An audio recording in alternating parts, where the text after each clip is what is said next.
Welcome to another episode of the Adrienne Ross Show, the basketball edition. Maybe I should just go ahead and call it the Unrivaled edition, because that's what I'm talking about today. Haven't said a whole lot about Unrivaled, but I'm starting to get a little bit like, okay, guys, this is an old saying. I'm sorry if you're offended, but there's an old saying, piss or get off the pot. That's kind of how I've been feeling. Like, what's going on with the league? I'm starting to feel like you're stringing us along. It's starting to feel a little bit like who shot JR. And after a while, we don't even care anymore who shot JR. For those of you who are maybe younger than 40, you're like, who the heck is JR and when did he get shot? Anyway, Google it, you'll figure it out. But after a while, you just don't care anymore. And let's face it, this whole interest in Unrivaled, well, let me stop here. I want to say this. I wish the league absolute success. I wish nothing but the best for these ladies. Okay. So, but having said that, let's be honest. Most people are interested because they want to know, you know it, is Caitlin Clark participating in Unrivaled? And with all the tweaks and the changes, like, for example, they first said, well, we're going to have 30 players. And then, oh, no, we're going to have 36 players. And now they've got 32 players. And it was like, they're going to be the best players in the world. And then you start to see the roster and you're like, well, is this really the best players in the world? And then it's like, well, you know, we are putting a full court press on Caitlin Clark. And it was like, well, no, we're really not putting a full court press, but she knows the offers out there. And then now it looks like we're back to the full court press. Here's the thing. You start to feel like they're just trying to keep you in to see about Caitlin Clark, because obviously they're smart enough to know that people want to know if Caitlin Clark is playing. And that's probably the only reason why many people are interested. Not everybody, but many, maybe even most. So do they know she's not playing, but they don't want to say she's not playing because that would have to do with affecting sponsorships? It would have affected TV. It would have affected your interest. I don't know. But is that the case? Or do they know she is playing, but they're just going to kind of have this big reveal? But to me, that doesn't even make sense, because it would seem to me you would want to have that out there already, get your merch out there ready. And what are you waiting for the other four who aren't announced? Because surely they're not going to be the same caliber or garner the same caliber of interest as Caitlin Clark. So you might as well have said who three of them were, and then boom, the big reveal with Caitlin Clark. Either way, it starts to get annoying because there's only so much we're just going to like hang out there, right? And I understand that it's coming to a head now. We're going to know soon enough the teams. We now know the coaches, and we're going to get some more information. But it's taken a whole lot of time for a league starting up in January. As far as Caitlin Clark goes, yeah, the full court press is obviously back on. So let's take a look at a little bit of Pablo Torre Finds Out, that podcast in which a major investor in the league, formerly the president of ESPN and Meadowlark Media CEO John Skipper was on, as well as David Sampson, also with Meadowlark. And let's look a little bit at this on, off, on again, full court press on Caitlin Clark. So Pablo Torre Finds Out podcast. Perhaps too. In this case, though, the biggest fish, David, and it's not close, is of course Caitlin Clark. But in terms of the draw, the biggest free agent, the biggest economic stimulus package that can be provided to a startup like this is obviously her, and she is not signed. She's bigger than even Shohei Ohtani in terms of direct. My view is that in terms of direct relation to bottom line performance of a league, you get Caitlin Clark, you are able to go to banks and present financials that are way more base case than upside case, and your base case goes higher. You have more access to capital, your sponsorship revenue goes up, your media rights deal, I assume there's some sort of minimum guarantee and maybe an upside, maybe whatever deal that was negotiated. Having Caitlin Clark is an absolute economic boon, which is why there's a rumor, and we have the person right here who can confirm it or not confirm it, that she was offered what has been called a Messi-like deal. And that is what would I offer? Yes. To get a free agent like this. How do you recruit a transcendent superstar? I'm making it so she can't say no, because that's how important she could be to our league. Now, they've done an amazing job of standing on their own 2 feet without her, but the incremental benefit, there's no free agent like her in the world, male or female.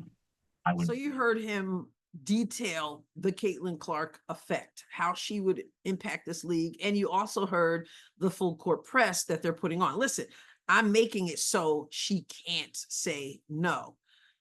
Well, she has not yet said yes. At least that's what they're telling us. But they're also telling us she has not yet said no. I find it honestly difficult to believe that Caitlin Clark at this stage of the game, right now as I'm speaking, it is November 16th. Next week, they're supposed to start telling us what's up. They're supposed to have all their roster together, and you know, obviously the coaches are picking the teams. We'll get into that in a moment. So Caitlin Clark has left them hanging all this time and stringing them along and said, hey, get back to me. I'm still thinking about it. I guess it's possible. I find that hard to believe. So let's just look really quickly at how this thing has evolved just from just a few weeks ago. Let's look at an article from October 31st. So on October 31st on sportsbusinessjournal.com, it says Unrivaled makes Clark significant offer to join, which makes sense. Obviously, they're going to do that. And he already said, you need to make it so that she can't say no. And that's a quote. All right. So it says Caitlin Clark and Unrivaled have had high-level conversations about her joining the emerging 3-on-3 basketball league. Sources said today, with the offer believed to include significant equity in the business and a 3-month salary of over $1 million. Now, as the interview goes on, that was just a portion of the interview, obviously, that I showed you. But as it goes on, it was made clear by John Skipper that he cannot divulge all the information, right? Obviously. But anyway, this is what they're saying. A 3-month salary over $1 million, significant equity.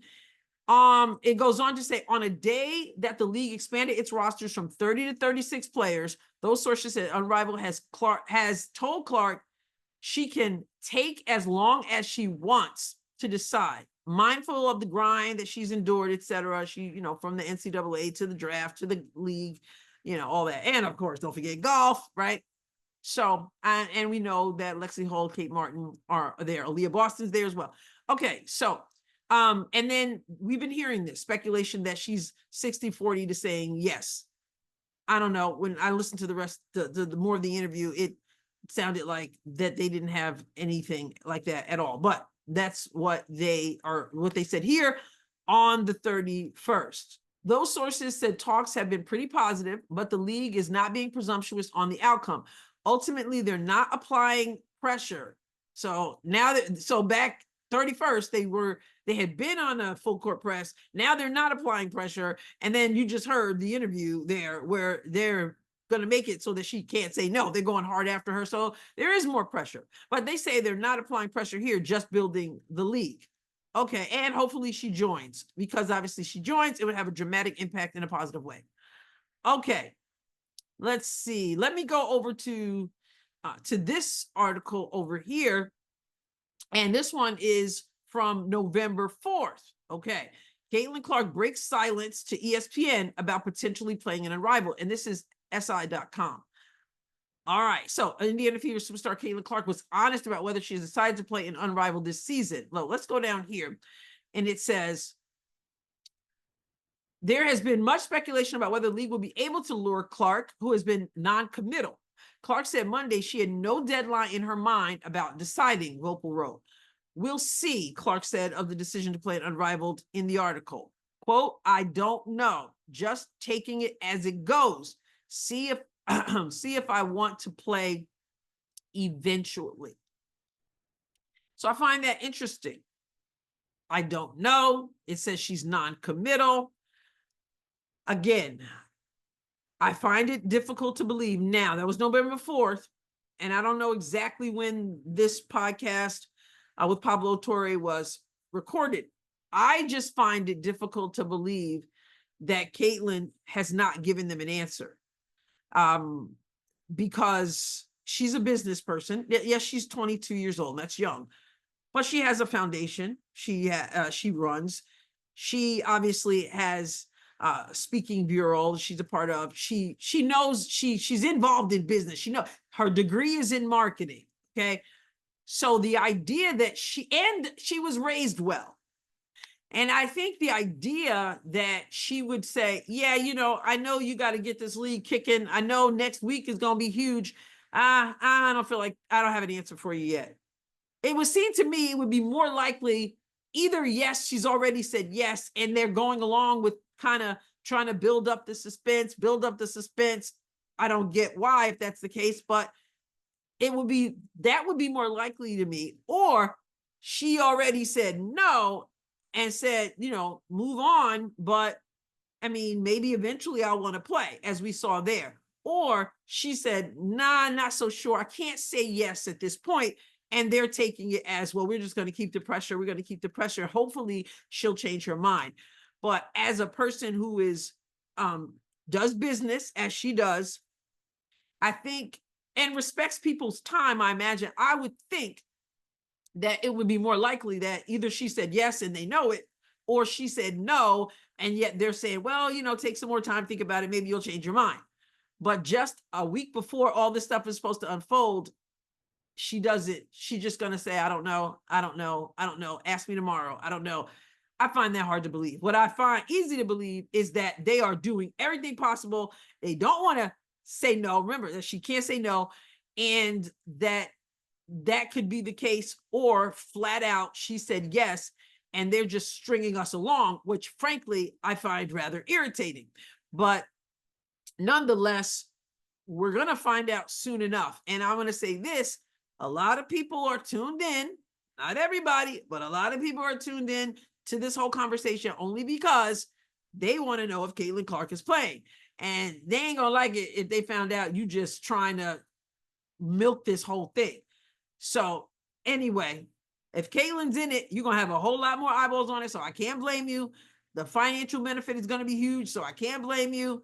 And, but piss or get off the pot, I say to those who are running this league. Now, as far as the coaching situation and how they're picking out the teams, very quickly, they've got the 6 coaches. Teresa Weatherspoon is one of them. I'll get back to that in a moment. The players are going to be put in 6 pods, and then the coaches are going to get together and start placing players in different on different teams so that they're evenly matched, so to speak. I guess so you don't have like a UConn up in there, right? So they're going to do that, and they're not going to know which team is there. So they're just going to be totally invested on making sure the teams are even, and teams that the players, that the fans, I should say, want to see play together. And that's how it's going to work. And then they're going to find out who their team is. Now, I got to say, when I found out that Teresa Weatherspoon was signed as a coach, I was surprised. Now, remember, Teresa Weatherspoon was just fired from coaching the Chicago Sky. And now she's going to be coaching in Unrivaled. And yes, I am surprised about that. And it makes me go, part of the reason, no doubt, that Teresa Weatherspoon was fired is because of her mishandling of Angel Reese, the whole double-double streak, the whole mishandling of the whole team, because she sacrificed other people for Angel Reese making some double-double, history and making a huge run to make sure Caitlin Clark wasn't the rookie of the year, all this stuff. I believe, no doubt, that was part of Teresa Weatherspoon's problem. Maybe not being able to handle Kennedy Carter was another part. I don't know. But I think it had a lot to do with Angel Reese and how she, I think, did a disservice to Angel Reese and her non-development of her as a player. Now, we've seen footage of Angel Reese in the gym, working on the jump shot, working on the fadeaway, working on all those things. And they're doing this player coach thing randomly. Ah, man, it's going to be something if Angel Reese is being coached by Teresa Weatherspoon again. Bad idea, bad idea, bad idea.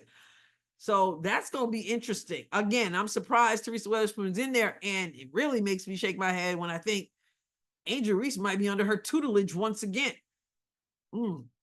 Well, I also find it interesting. If Caitlin Clark does play in this league, she's going to be on the same team with Angel Reese. And we're going to continue to hear Caitlin Clark's name with Angel Reese's name. Every time you hear it say Caitlin, you know, they got to say Angel. So is that going to be the case? Or are they going to keep the rivalry going? So they want to make sure that they're against each other.